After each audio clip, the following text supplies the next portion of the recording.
이제 다 같이 조용한 기도 드리심으로 7월 셋째 주 주일 예배를 시작하겠습니다.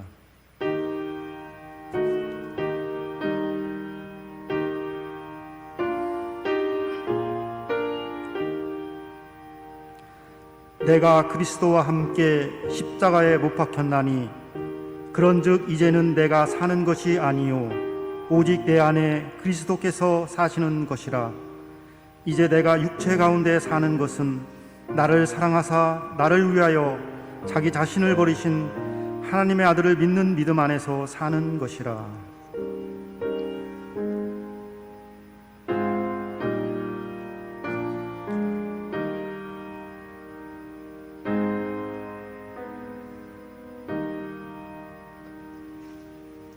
이제 다 같이 자리에서 일어나셔서 찬양과 경배 19장 부르시겠습니다.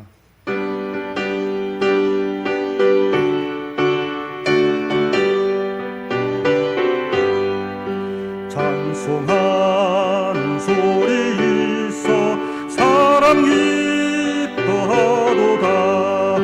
하늘 아버지의 이름 거룩하도다. 세상 사람 찬양하자. 거룩하신 하나님께 할렐루야 할렐루야 할렐루야 아멘. 하나님의 나라 권세 영원토록 있도다. 하나님의 영광 나라 거룩하도다. 하늘보다 계신 주님 세상 주관하시도다. 할렐루야 할렐루야 할렐루야 아멘. 하나님의 크신 섭리 그 뜻대로 되도다. 우리 아버지의 뜻은 거룩하도다. 주여 속히 임하셔서 기쁜 날을 주옵소서. 할렐루야 할렐루야 할렐루야 아멘 아멘. 교동문 83번 빌립보서 4장입니다.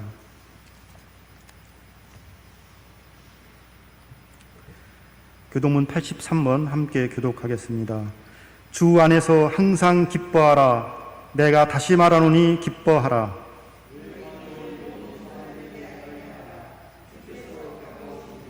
아무것도 염려하지 말고 다만 모든 일에 기도와 간구로 그리하면 모든 지각에 뛰어난 하나님의 평강이 끝으로 형제들아 무엇에든지 참되며 무엇에든지 경건하며 무엇에든지 오르며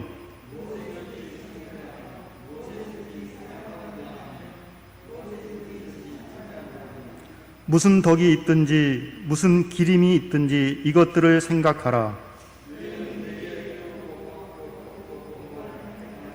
그리하면 평강의 하나님이 너희와 함께 계시리라. 아멘. 사도신경으로 신앙 고백하겠습니다. 전능하사 천지를 만드신 하나님 아버지를 내가 믿사오며 그 애아들 우리 주 예수 그리스도를 믿사오니 이는 성령으로 잉태하사 동정녀 마리아에게 나시고 본디오 빌라도에게 고난을 받으사 십자가에 못 박혀 죽으시고 장사한 지 사흘 만에 죽은 자 가운데서 다시 살아나시며 하늘에 오르사 전능하신 하나님 우편에 앉아 계시다가 저리로서 산 자와 죽은 자를 심판하러 오시리라. 성령을 믿사오며 거룩한 공회와 성도가 서로 교통하는 것과 죄를 사하여 주시는 것과 몸이 다시 사는 것과 영원히 사는 것을 믿사옵나이다. 아멘. 송영 6장입니다.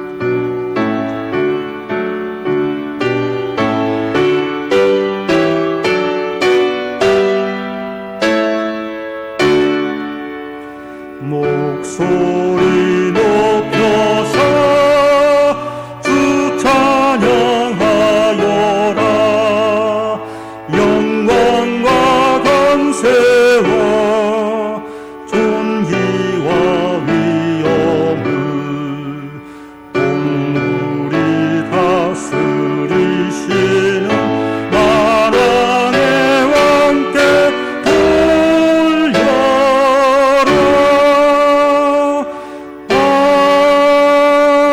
아멘. 이제 다 같이 자리에 앉으셔서 주부에 있는 공동기도문으로 함께 기도 드리시겠습니다. 오늘도 은혜의 자리로 저희들을 인도하시는 하나님, 감사와 찬송을 드립니다. 이 시간 말씀을 통해 우리를 축복하시는 하나님을 체험하게 하옵소서. 더욱 예수 안에서 허락해 주신 제3의 은총과 구원을 받은 믿음의 사람으로 기쁨을 누리게 하시고, 우리가 받은 기쁨을 우리의 이웃과 함께 나눔으로 복음의 열매를 풍성히 맺어가는 복음의 일꾼이 되게 하옵소서. 예수님의 이름으로 기도드리옵나이다. 아멘. 찬송가 411장 부르시겠습니다.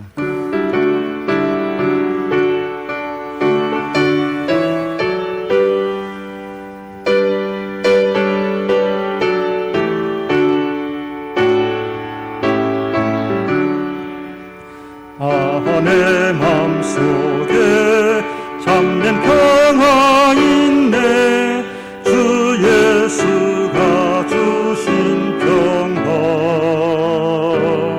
시험 닥쳐와도 흔들리지 않아. 아기하다 이 평안아. 주가 항상 계셔 내 맘속에. 주가 항상 계셔 아 기쁘다. 주 나의 맘에 계셔 위로하시네. 어찌 내가 주를 떠나 살까. 이 귀한 평화 내가 받고 보니 내 슬픔이 사라지고 맘에 기쁨 넘쳐 주를 찬양하네. 아 평화의 임금 예수. 주가 항상 계셔 내 맘속에. 주가 항상 계셔 아 기쁘다. 주 나의 맘에 계셔 위로하시네. 어찌 내가 주를 떠나 살까. 주 날개 아래 내가 사는 동안 이 보배를 빛내리라. 기쁜 그 나이와 주를 만나 뵐 때 아 그 평화 영원하리. 주가 항상 계셔 내 맘속에. 주가 항상 계셔 아 기쁘다. 주 나의 맘에 계셔 위로하시네. 어찌 내가 주를 떠나 살까. 이 시간 우리를 대표해서 이경림 권사님께서 기도해 주시겠습니다.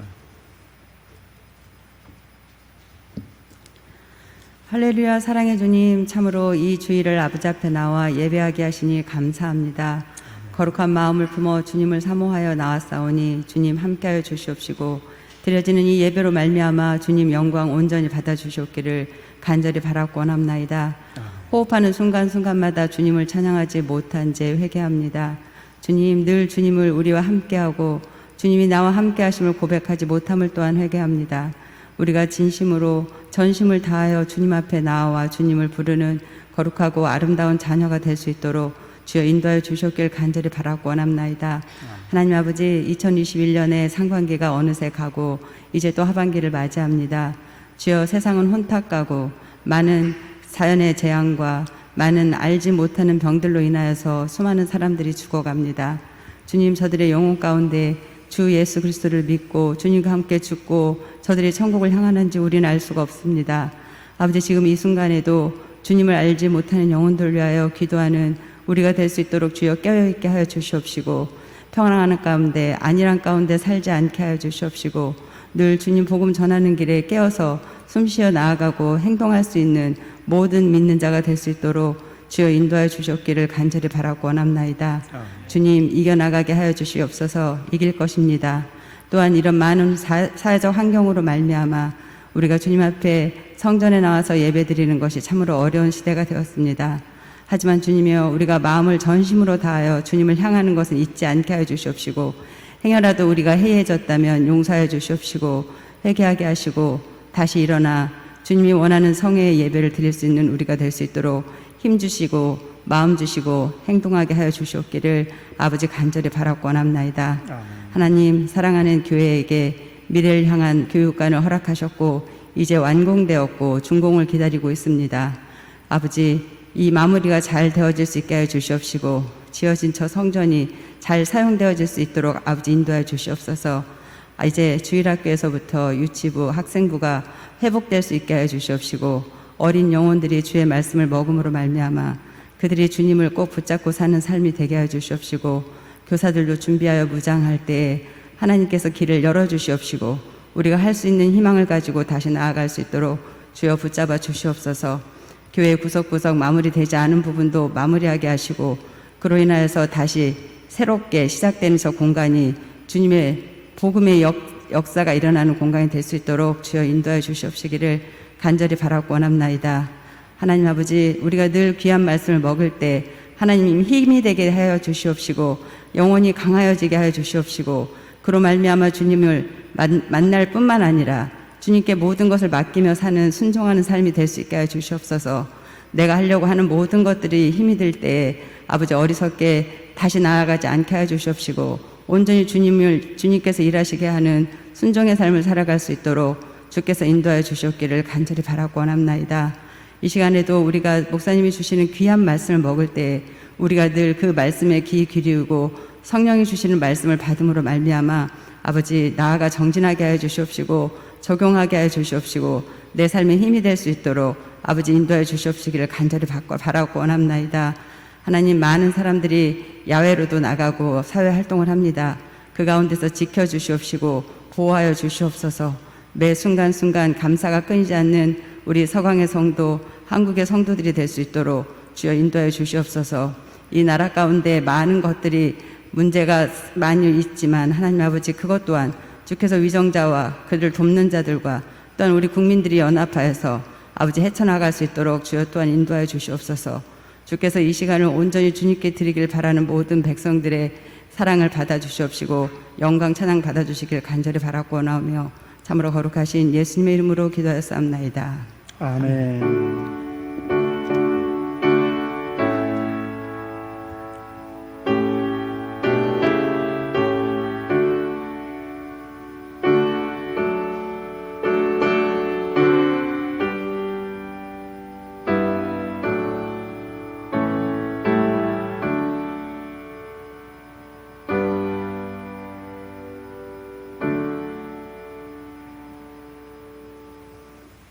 이 시간 우리에게 주시는 하나님의 말씀은 빌립보서 4장 4절부터 5절까지입니다.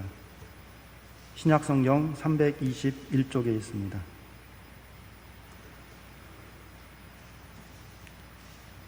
빌립보서 4장 4절 5절 우리 두 절 함께 같이 봉독하도록 하겠습니다. 주 안에서 항상 기뻐하라. 내가 다시 말하노니 기뻐하라. 너희 관용을 모든 사람에게 알게 하라. 주께서 가까우시니라. 아멘. 이 시간 목사님께서 예수 안에서 기쁨을 누리는 사람은 제목으로 말씀 선포하실 때 귀한 은혜 받는 시간 되시기를 바랍니다.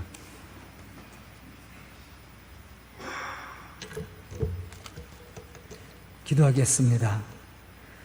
은혜로우신 아버지 하나님,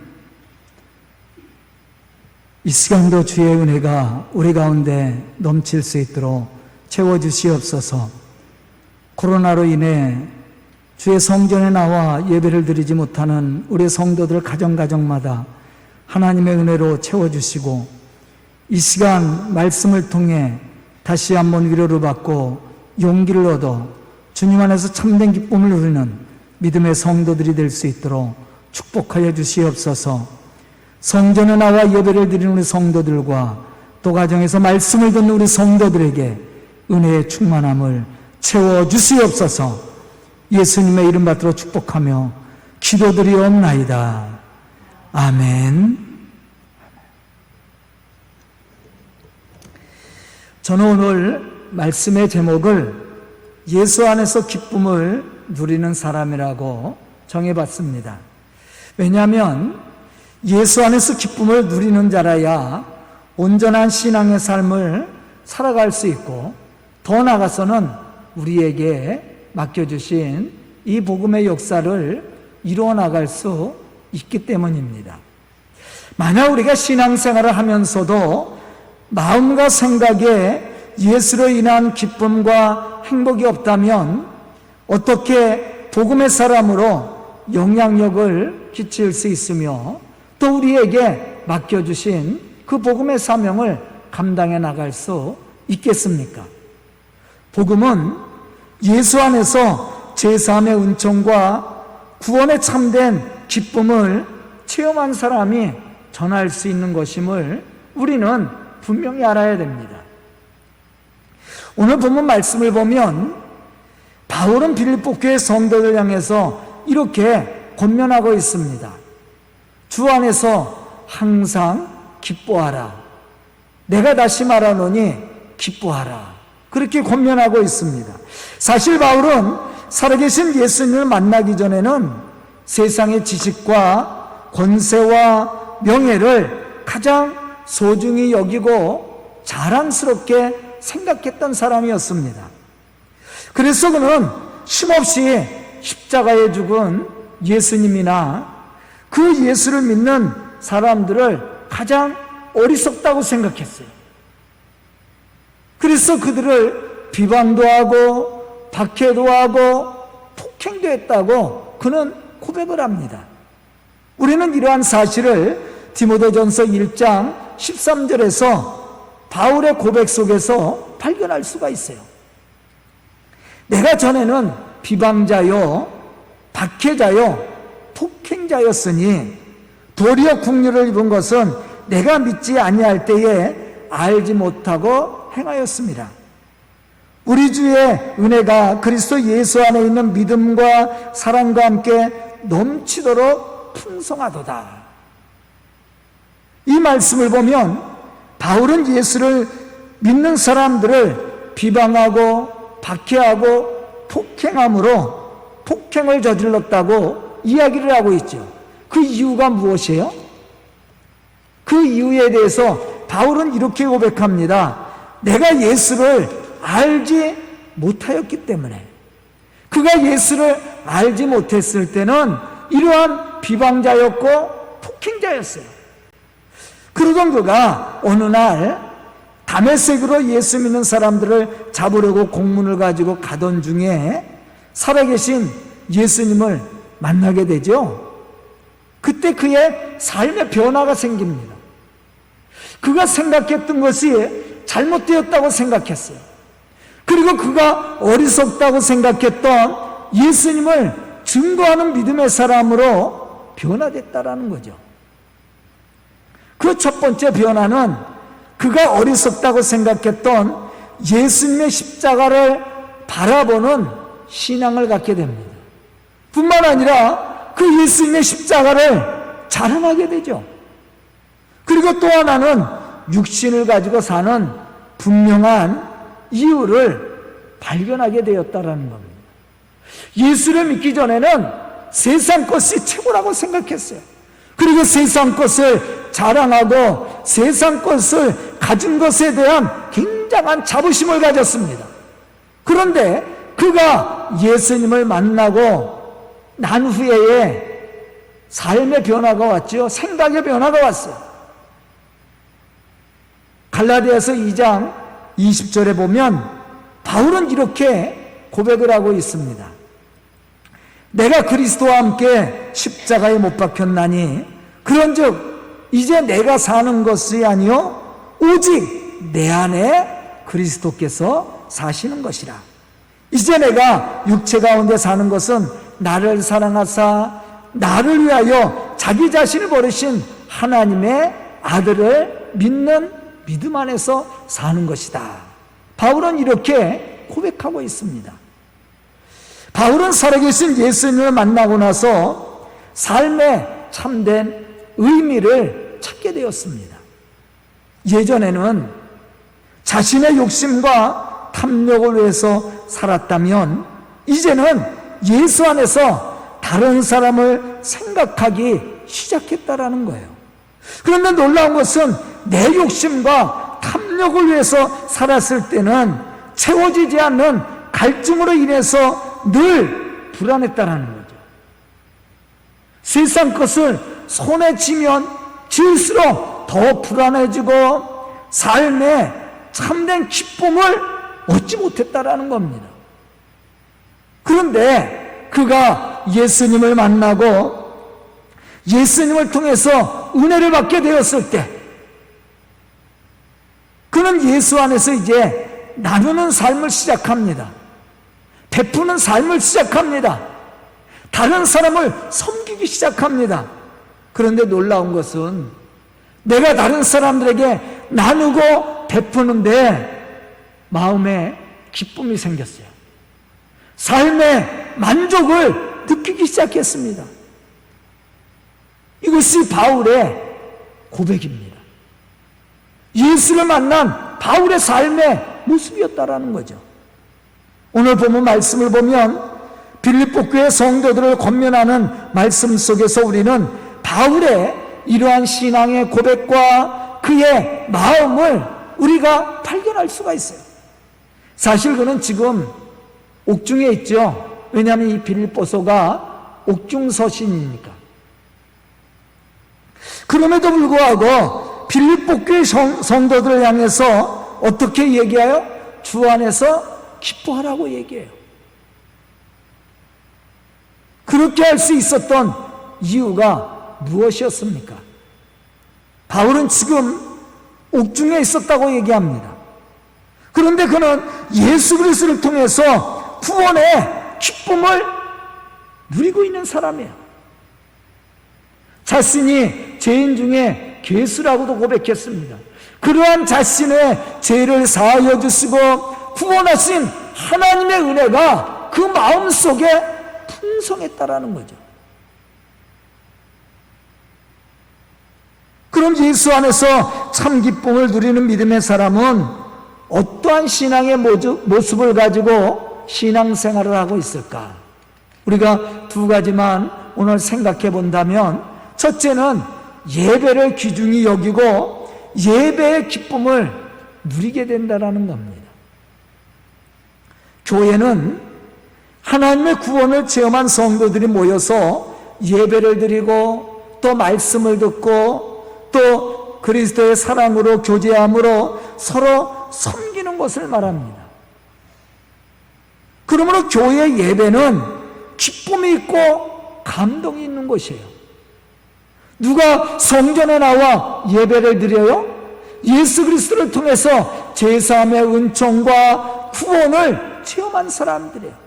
이러한 은혜가 있는 사람들이 성전에 나와서 예배를 드릴 때 그 예배가 얼마나 감동적이겠습니까? 초대교회 모습을 보면 우리는 이러한 예배를 발견할 수가 있습니다. 그들이 사도의 가르침을 받아 서로 교제하며 떡을 떼며 오로지 기도하기를 힘쓰니라. 날마다 마음을 같이하여 성전에 모이기를 힘쓰고 집에서 떡을 떼며 기쁨과 순전한 마음으로 음식을 먹고 하나님을 찬미하며 또 온 백성에게 친송을 받으니 날마다 구원받는 사람들이 더하더라. 아멘. 이와 같이 예수 안에서 제사함의 은총과 구원을 체험한 믿음의 사람들은 성전 예배를 귀중히 여길 뿐만 아니라 기쁨의 예배를 드리게 되어 있다라는 거예요. 하지만 제사함의 은총과 구원의 감동이 없는 사람은 기쁨의 예배를 드릴 수 없습니다. 물론 교회에 나오지도 않겠죠.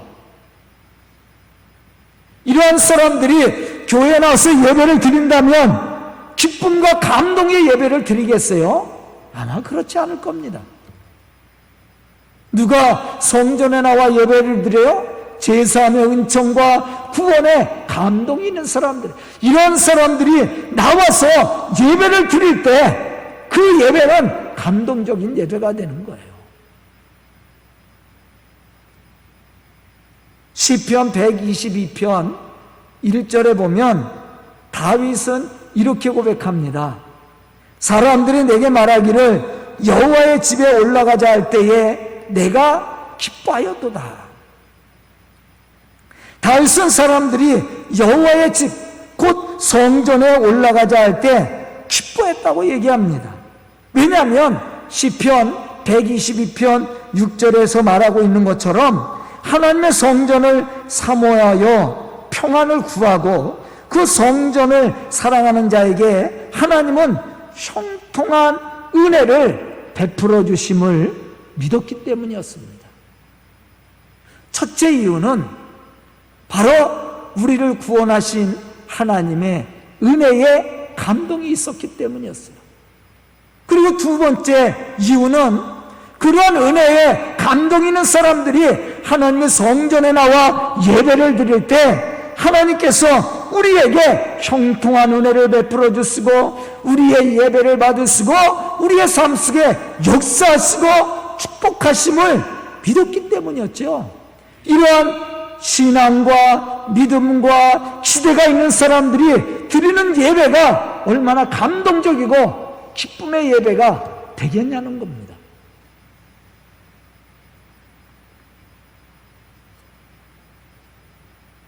제가 군 생활했을 때 사실은 울진에서 봉화까지 그 36번 도로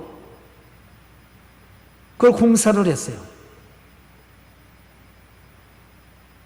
그런데 그 공사를 하는데 얼마나 예배가 드리고 싶겠어요. 저는 그때 쫄병이었으니까 1등병 때 이제 1등병 때 갔으니까 3년 동안 그 공사를 하는데 예배를 드리고 싶은데 안 보내주는 거예요. 그래서 이제 자꾸 부탁을 해서 고참들한테도 얘기해서 예배를 드릴 수 있게 됐습니다. 그런데 주일 낮 예배만 보내주는 거야. 그 동네에 교회가 하나 작은 교회가 있었는데 저녁 예배하고 수요 예배는 또 안 보내줘요.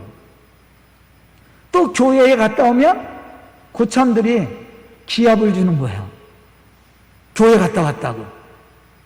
다른 사람들 다 일하는데 놀러 갔다 왔다고.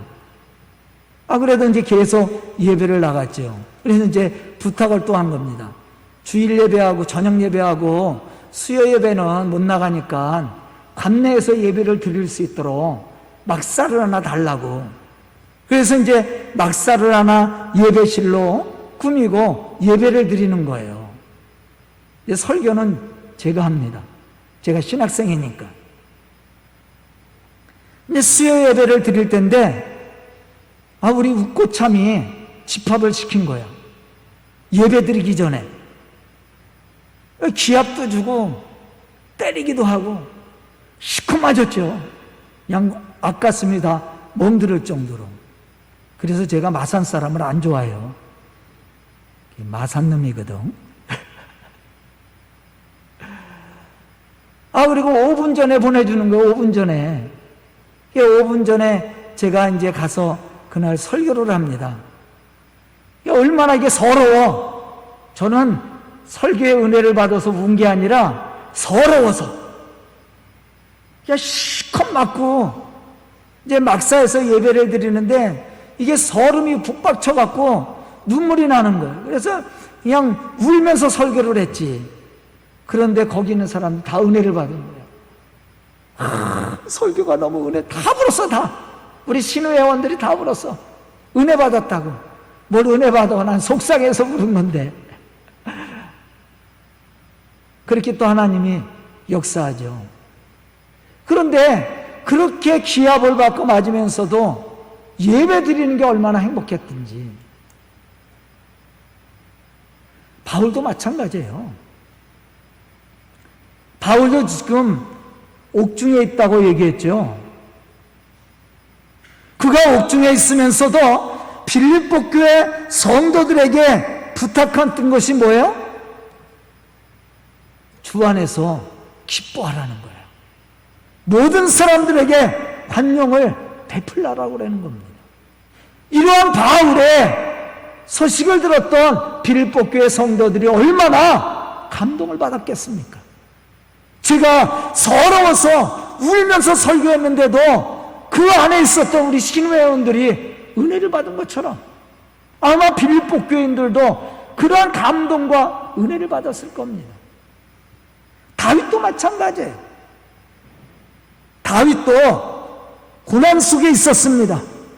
그러한 고난 속에 있었으면서도 하나님의 성전에 올라가자고 할 때는 모든 걸 다 내려놓고 성전으로 달려가서 하나님 앞에 예배를 드렸어요.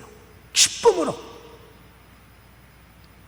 시편 65편 4절에 보면 다윗은 이렇게 고백합니다. 주께서 택하시고 가까이 오게 하사 주의 뜰에 거하게 하신 사람은 복이 있나이다. 우리가 주의 집 곧 주의 성전의 아름다움으로 만족하리이다. 다윗은 세상에서 가장 행복한 사람을 하나님의 택하심을 받고 하나님의 성전에 초대를 받아서 그 성전에서 주시는 하나님의 은혜를 경험하는 사람이라고 얘기합니다. 이러한 기대와 믿음이 있는 사람이 하나님의 성전에 나와 예배를 드릴 때 그 모습이 어떠했겠어요? 아마 기쁨과 행복으로 가득 차 있었을 겁니다. 바울도 마찬가지죠. 본문 말씀 속에서 고백하고 있듯이 그가 예수를 믿지 못했을 때는 그런 느낌과 은혜가 없었습니다. 하지만 그가 예수를 알고 믿게 되었을 때 넘치도록 풍성하신 하나님의 은혜와 사랑을 받게 되었습니다. 이러한 사랑을 받은 바울은 하나님 앞에 나가 예배를 드리는 것을 축복이라고 생각했습니다. 바로 이러한 사람이 또 나가서 복음의 역사를 이루는 믿음의 사람이 될 수 있고 또 많은 사람들에게 이러한 은혜와 감동을 전할 수 있는 복음적인 사람이 되는 거예요. 저는 오늘 말씀을 듣는 우리 성도들이 바로 이러한 신앙의 모습을 가지고 하나님을 영화롭게 할 뿐만 아니라 우리에게 맡겨주신 이 복음의 역사를 이루어가는 그러한 믿음의 좋은 일꾼들이 될 수 있기를 주의 이름으로 축원합니다. 두 번째는 기쁨으로 나눔과 섬김의 삶을 살아가는 겁니다. 왜냐하면 예수 안에서 참된 기쁨과 행복을 얻은 사람은요, 자연스럽게 나눔과 섬김을 실천함으로 복음의 열매를 맺어가게 되어 있다는 거예요. 갈라디아서 5장 13절에 보면 바울은 이렇게 고백합니다. 형제들아, 너희가 자유를 하여 부르심을 입었으나 그러나 그 자유로 육체의 기회로 삼지 말고 오직 사랑으로 서로 종로로 타라. 아멘. 그리스도인의 자유는요, 자기의 욕심만을 추구하고 채우는 이기적인 자유가 아니에요. 그리스도인의 자유는요, 이웃을 생각하고 이웃의 기쁨과 하나님의 영광을 위해서 섬기는 자유를 의미하고 있습니다. 로마서 14장 17절로부터 19절에 보면 바울은 그리스도를 섬기는 자가 어떠한 신앙과 어떠한 신앙의 삶의 모습을 가져야 되는지를 우리에게 말씀해 주고 있어요. 하나님의 나라는 먹는 것과 마시는 것이 아니요 오직 성령 안에 있는 의와 평강과 희락이라.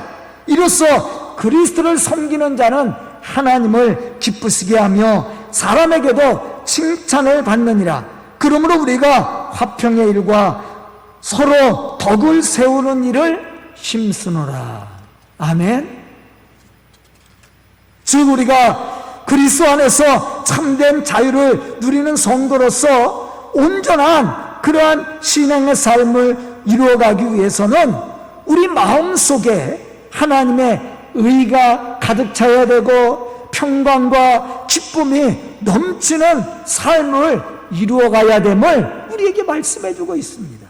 뿐만 아니라 우리가 받은 그 자유의 기쁨을 우리의 이웃과 함께 나눔으로써 섬겨줄 때 그 기쁨은 우리 속에 더 충만하게 풍성하게 채워지게 된다는 거죠.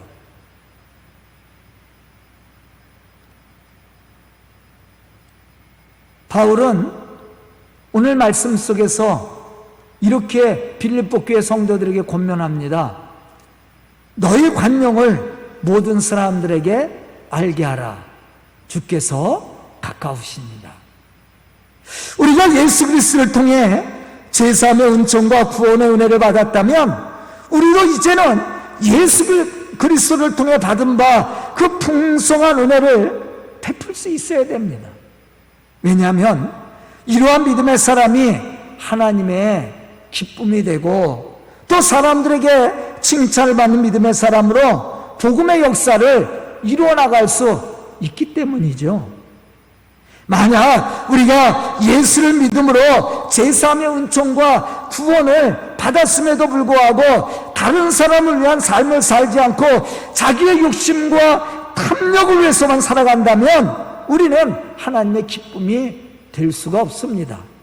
더 나아가서는 하나님이 우리에게 허락해 주시는 참된 만족과 기쁨을 누릴 수 없는 사람이 되는 거예요.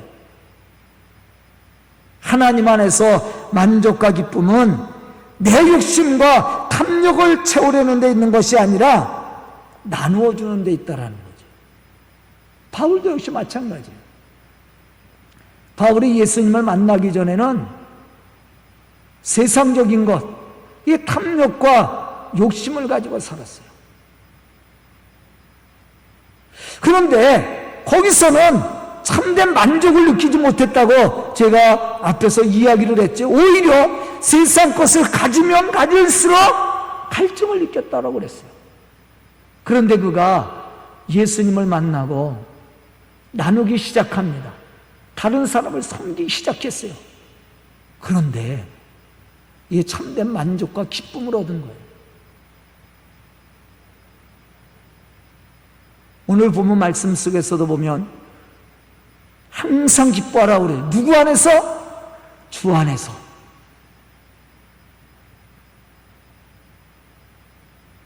아그리빠 왕 앞에서 어떻게 고백했어요? 내가 이렇게 갇힌 것 외에는 네가 나와 같기를 원한다라고 그랬어요. 그렇게 고백하고 증거할 수 있었던 이유가 뭡니까? 바로 예수 안에서 얻은 참된 기쁨이 있었다라는 거예요. 세상 것을 배설물과 같이 버리고 오직 예수의 십자가만을 자랑하며 그것을 고백하며 증거했는데도 그의 삶 속에는 참된 만족이 찾아왔다라는 거죠. 그것이 바로 예수 안에서 제사함과 함께 구원의 은혜를 받은 믿음의 사람의 모습이에요. 이러한 사람이 나가서 하나님의 이 복음의 역사를 이루어가는 겁니다. 마태복음 20장 28절에 보면 예수님은 이렇게 말씀하고 계시죠. 인자가 온 것은 섬김을 받으러 온 것이 아니라 도리어 섬기려 하고 자기 목숨을 많은 사람들의 대속물로 주려 함이니라. 예수님은 이 말씀과 같이 세상에 오셔서 목숨까지도 우리를 위해서 내어주었습니다. 십자가에 죽으시기까지 우리를 섬겨주는 그러한 삶을 사셨어요. 그런데 놀라운 것은 이러한 섬김은 세상을 어떻게 했어요? 더욱 풍요롭게 했다라는 거죠. 예수를 그리스도로 믿는 모든 사람들에게 그러한 풍성한 축복을 허락해 주었다라는 겁니다. 저는 오늘 말씀을 듣는 우리 성도들이 바울처럼 예수 안에서 참된 기쁨을 누리는 사람으로 하나님을 영화롭게 할 뿐만 아니라 우리에게 맡겨주신 이러한 복음의 역사를 이루어가는 믿음의 일꾼들이 될 수 있기를 주의 이름으로 축원합니다. 그러기 위해서는 우리가 예수 그리스도를 통해서 얻은 참된 기쁨이 있어야 되고요, 이 기쁨의 삶의 모습을 통해 우리가 세상을 섬겨줄 수 있는 이러한 헌신적인 신앙의 모습이 필요하다라는 거죠.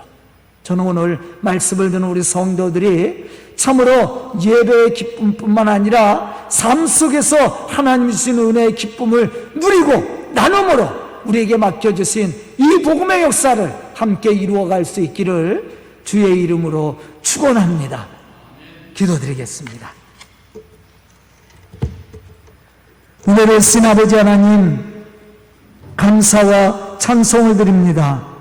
부족한 저희들을 하나님의 자녀된 권세를 누릴 수 있도록 축복하여 주시고, 또 하나님의 거룩한 복음의 역사를 이룰 수 있는 믿음의 지혜와 능력을 주시니 감사합니다. 이 시간 말씀을 듣는 우리 성도들, 또 가정에서 예배를 드리며 하나님의 말씀을 듣는 우리 성도들의 가정을 축복하사 늘 하나님의 은혜가 풍성케 해주시고, 또 우리 성도들 통해 주의 복음의 놀라운 역사들을 이루어갈 수 있도록 축복하여 주시옵소서. 예수님의 이름 받들어 축복하며 기도드리옵나이다. 아멘.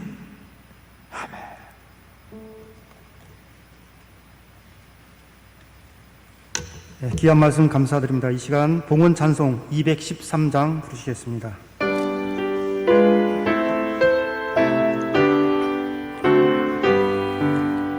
나의 생명 드리니 주여 받아 주셔서 세상 살아갈 동안 찬송하게 하소서. 손과 발을 드리니 주여 받아 주셔서 주의 이름 위하여 민족하게 하소서. 나의 음성 들으니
이 시간 드려진 임을 위해서 목사님께서 축복 기도와 교회 소식 전해 주시겠습니다.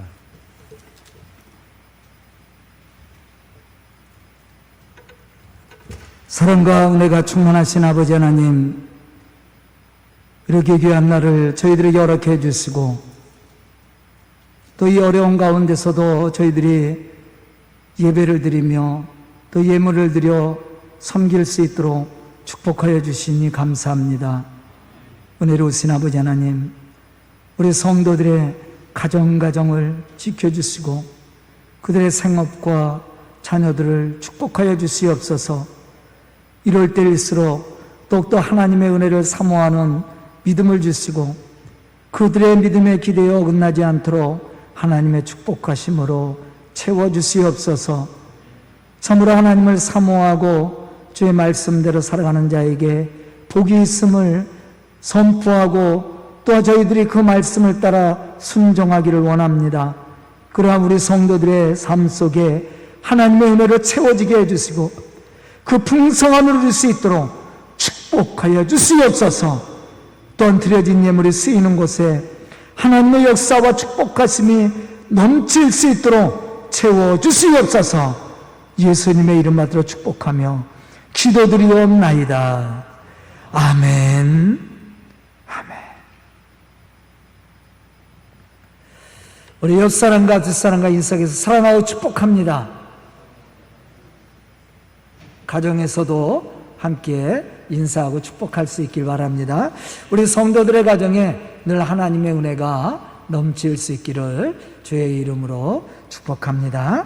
교회 소식 알려드리는데요. 7월은 축복의 달입니다.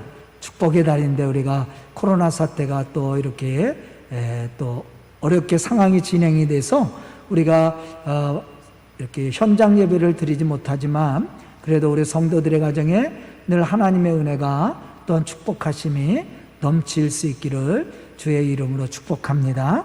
우리 성도들 건강을 위해서 여러분들 기도 좀 많이 해주시고요. 교육관 준공을 위해서도 우리 교회가 선교하는 교회와 선교사를 위해서도 기도해 주시면 감사하겠습니다. 또 제가 대신해서 우리 홍정기 목사님 가정을 위해서 제가 대신 인사합니다. 어저께 우리 홍정기 목사님 따님 홍현정 양이 결혼을 했었는데요. 우리 성도들이 지금 많이 가서 축하를 해줬으면 좋았을 텐데 코로나 때문에 참석도 하지 못하고 또 이렇게 축하도 많이 못한 것 같아요. 그렇지만 여러분들이 기도 많이 해주시고 그 가정이 하나님의 은혜로 복을 받는 그런 복된 가정이 될 수 있도록 여러분들이 기도 좀 많이 해주시면 감사합니다. 감사하겠습니다.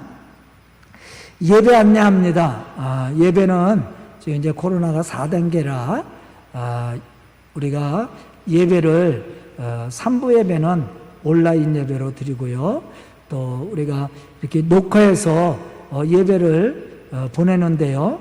이렇게 예배는 20명 이하로 19명까지 예배 순서자들이라든가 예배 위원들만 이렇게 참석해서 할 수 있다고 얘기합니다. 그래서 19명까지는 드릴 수 있는데 지금 12명이니까 아무 문제가 없겠죠.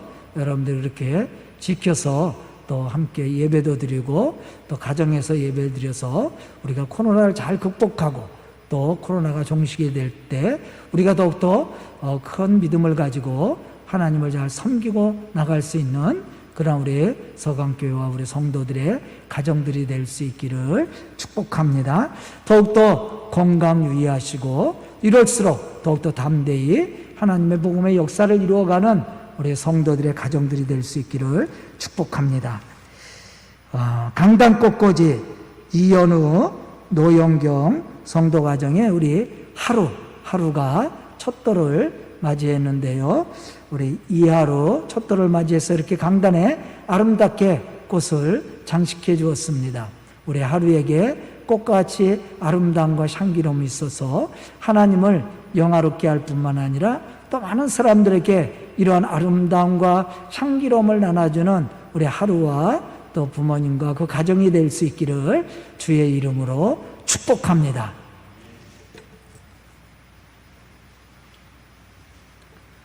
이제 다 같이 자리에서 일어나셔서 결단의 찬송 495장 부르시겠습니다.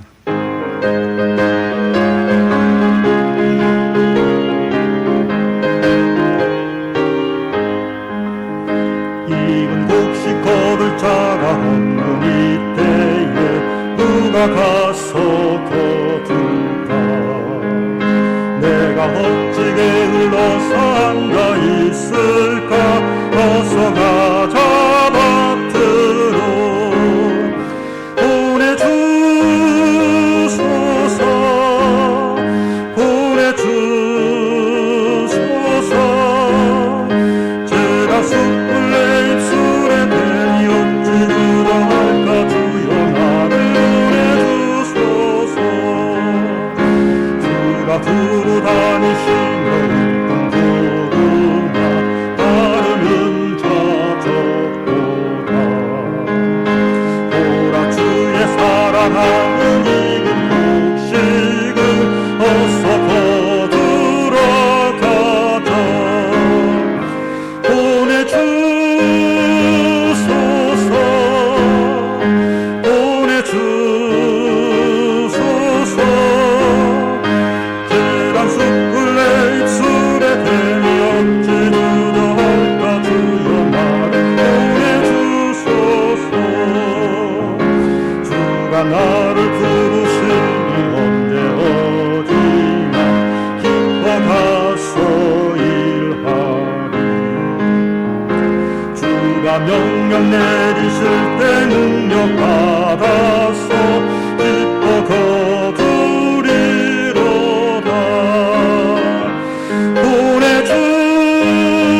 보내주소서 보내주소서 재단 숯불 내 입술에 대니 어찌 주저할까? 주여 나를 보내주소서. 파송의 말씀입니다. 미래를 이끌어갈 다음 세대인 우리 자녀들에게 복음의 비전을 심어줍시다.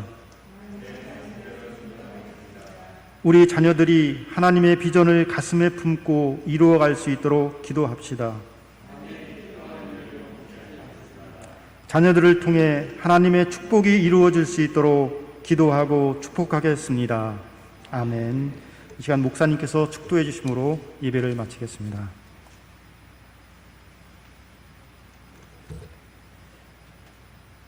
지금은 우리 구주 예수 그리스도의 은혜와 하나님의 놀라우신 사랑하심과 성령님의 교통하심과 역사하심과 충만하심과 교제하심이 이제 주의 성전에 나와 예배드리는 우리 성도들과 가정에서 말씀을 듣고 결단하며 주의 거룩한 역사를 이루어 나갈 우리 성도들 가정 위에 지금부터 영원토록 함께 계시기를 간절히 축원하옵나이다.